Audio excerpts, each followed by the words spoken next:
season is over, which means all eyes are going to be on basketball. My favorite time of the year, March Madness, is just around the corner. So I'm going to be walking you guys through what bracketology is, what I look at when I am ranking teams, and just how you can kind of get a little bit of a leg up on everyone before you put in your brackets come Selection Sunday. We are almost to March Madness, the most wonderful time in college basketball. Here for the upsets, here for the chaos, and here for the championship. Okay, so I am the founder and creator of Butterfield's Bracketology, where I just go over everything you need to know heading up to Selection Sunday, where the teams are, following who's on the bubble, and telling you what teams to steer clear from. So if you're interested in learning more about bracketology and want to get a leg up on everybody before you submit your office brackets, I'm your girl.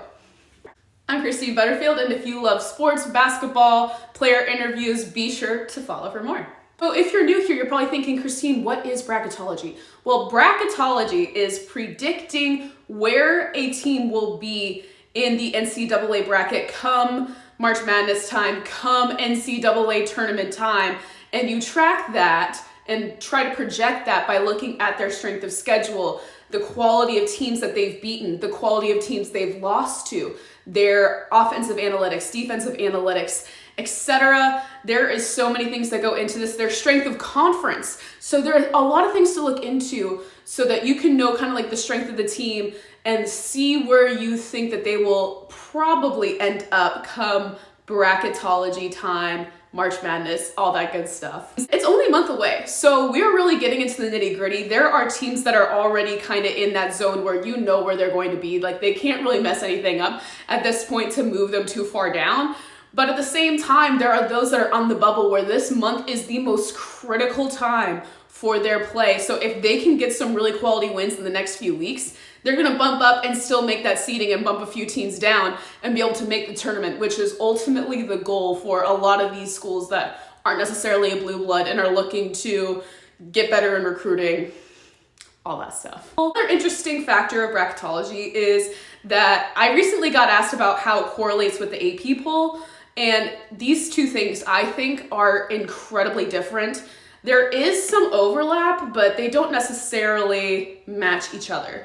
And one way for this to be an example is that UConn has been the #1 team in the AP poll for weeks. They are on a 14-game winning streak, so they're doing very well. But in a lot of people's bracketology, they have Purdue as the #1 overall seed as of right now. And that's because Purdue has had some tougher opponents that they've beaten versus UConn. The Big Ten is a tougher conference than the Big East is at the moment. So when you're looking at the AP poll will tell you what happened in college basketball the last week, okay? It's very hyper-focused on the now, on the short term.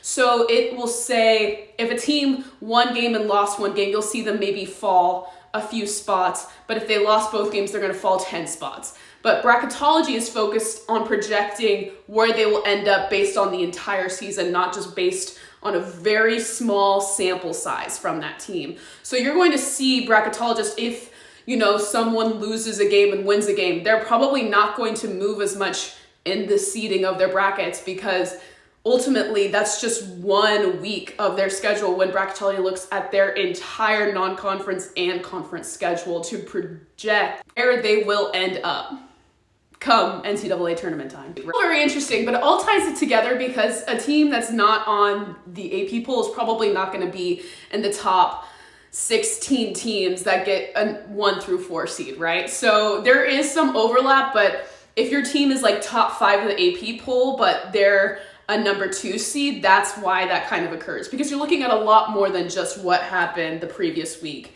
in college basketball. In case you didn't know, there are 64 teams that make it to the NCAA tournament every single year, 62 that get an automatic bid, and there will be about 8 teams that have a play-in game that will earn them a spot in the tournament if they win.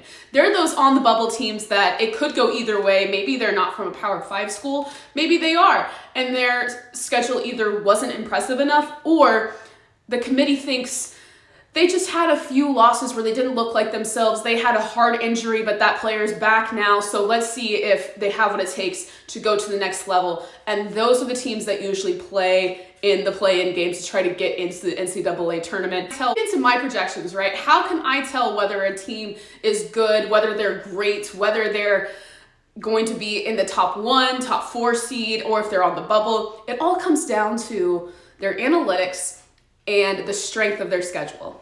And we are able to see the strength of their schedule by looking at their quality wins.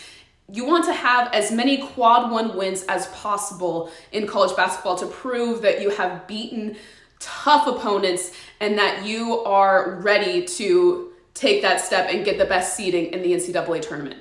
What's a quad 1 win, you ask? It's either if you win at home against a top 30 team, top 50, win at a neutral site against a top 50 team, or win an away game against a top 75 team. These are all quad 1 wins, and specifically there's a quad 1A where it's even more competitive, a home win against a top 15 team, a neutral win against a top 25 team, road win against a top 40 team.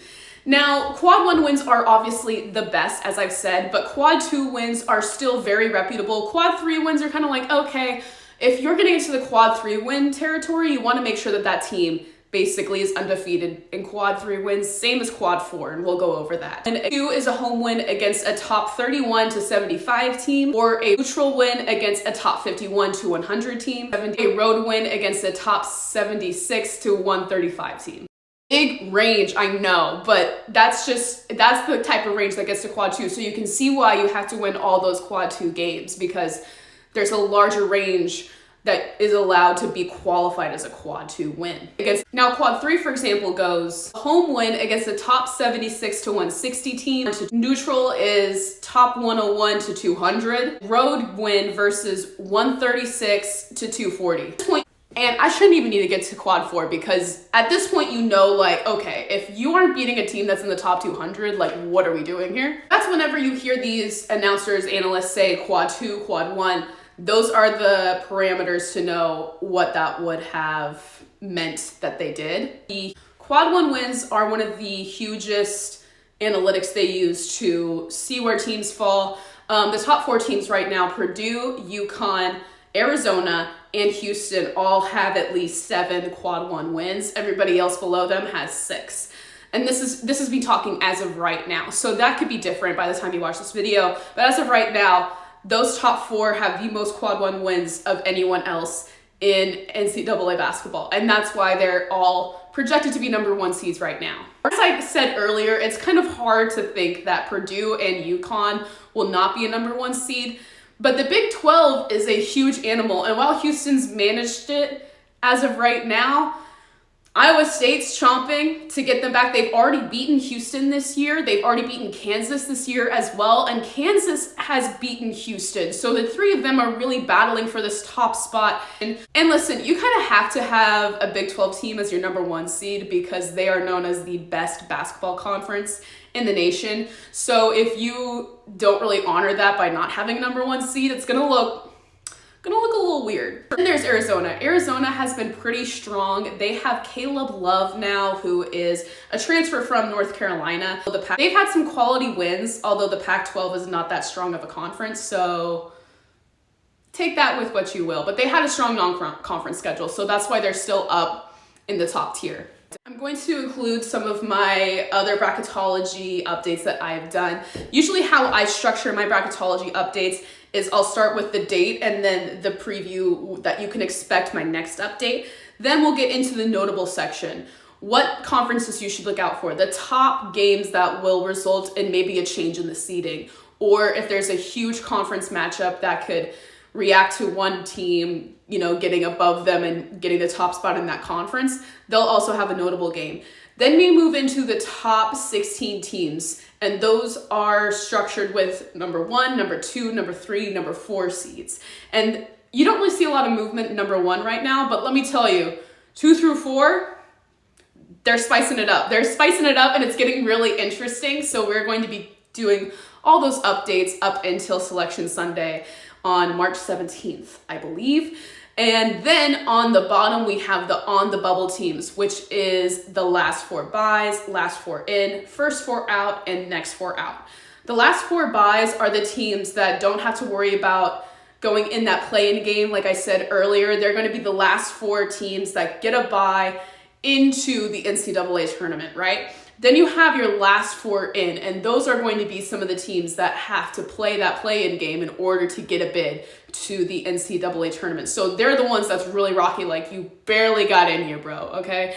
Like we're really giving you this one last shot to try to get this last win to get in the NCAA tournament. They're the ones that I think are on the rocks the most, because it's kind of like we've given you so many chances to prove throughout the season that you're worthy of an automatic bid, but you didn't do that. However, you're a scrappy team. Maybe you had some bad instances. Maybe you had a key player injured for a long stretch of the season. So here's your chance to really once again show us that you deserve to be in the big dance. So that's how you kind of can classify those teams. First 4 out. What heartbreakers. What a heartbreaker. Those are the teams that just didn't do enough to get into the tournament or even a play-in spot. Those are the teams that you're like, oh, if only you had won like 2 or 3 more games, you'd be in. But you just couldn't pull it together. And that could be due to many reasons. You know, sometimes it's strength of schedule. Sometimes, like I've said before, it's a key injury. Sometimes they're just not in a strong enough conference. Sometimes, you know, they were strong at the beginning of the season, and then you see them slowly start to falter down, and they get some really bad losses near the end of the season. And we all know sometimes short-term memory is a killer. And so you'll see them be killed by short-term memory, where they won't remember that great upset they had in November. They won't remember how dominant they were in the conference the first few weeks of January. No, it comes down to them losing like 10 games in a row in February, and they're just like, if you could have just kept momentum a little bit longer, you wouldn't be here. So that's first 4 out. Next 4 out is a little less sad. It's kind of like in case you wanted to know who was slightly behind them, here you are. And those are teams to still look out for right now, because if you make that jolt, if you make that jump where they get, you know, a 4-game, 5-game winning streak, maybe they are able to pull it together and get into the last 4 in category. But if not, then you're like, okay, you've been looking a little troublesome for a while now, and that's why you're here. And that's why you can see you didn't get a bid. That's kind of my explanation of how I go through everything in bracketology. So personally, people have asked me what all I look for. Some people are obsessed with the net rankings. I personally am not. I don't think it accounts for everything that it should. So I lean more towards other analytical sites. I love KenPom mainly for them showing the strength of schedule right there, because that helps me understand, you know, if I need to give a team more grace because they've had a tougher schedule versus another team that has a better offense, but they're in a more poorly constructed conference, then obviously those analytics are going to be bumped up a little bit. I look at their offensive analytics, look at their defensive analytics, look at if they've previously beaten teams that were really great or a quad 1 win.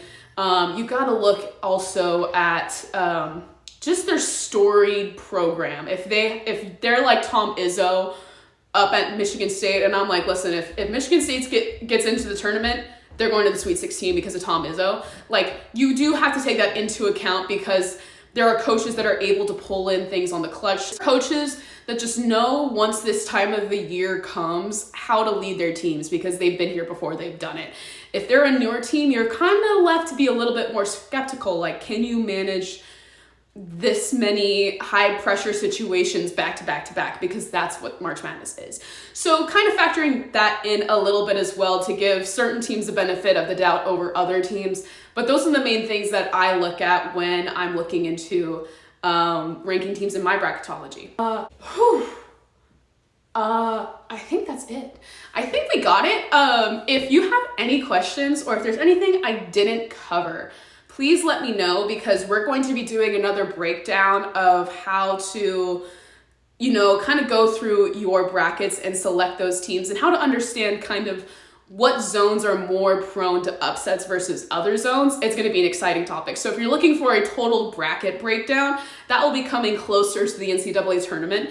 But But like I said, if you have any other questions, please leave it in the comments. I'd be more than happy to answer those for you. If you want me to do a weekly update in terms of where I'm ranking teams, I'll do that as well. But once March Madness rolls around, we're gonna be gunning. We're gonna be going. I'm gonna be telling you who to look out for, who to not pick in your brackets, because I already have some thoughts on that. So stay tuned for that. It's almost March Madness, my favorite time of the year. I'm Christine Butterfield, founder of Butterfield's Bracketology. Be sure to follow for more. I love posting basketball content, love interviewing coaches and players, and I'm just excited for what we have going on. So stay tuned because there's a lot more exciting stuff coming your way very soon.